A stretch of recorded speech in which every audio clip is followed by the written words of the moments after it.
மனதில் நான் இருக்கேனா கொஞ்சம் பாரு கண்மணி.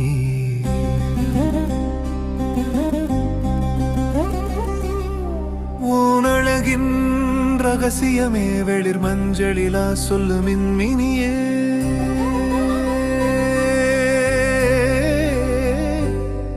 உன் வளையலின் ஓசை வயலின் ஓசை போல் கேட்பது எனக்கு மட்டும் தானா? உன் கொலுசின் ஜலங்கை பொஞ்சரிகை போல் தெரிவது எனக்கு மட்டும் தானா? உன் வளையலின் ஓசை வயலின் ஓசை போல் கேட்பது எனக்கு மட்டும் தானா?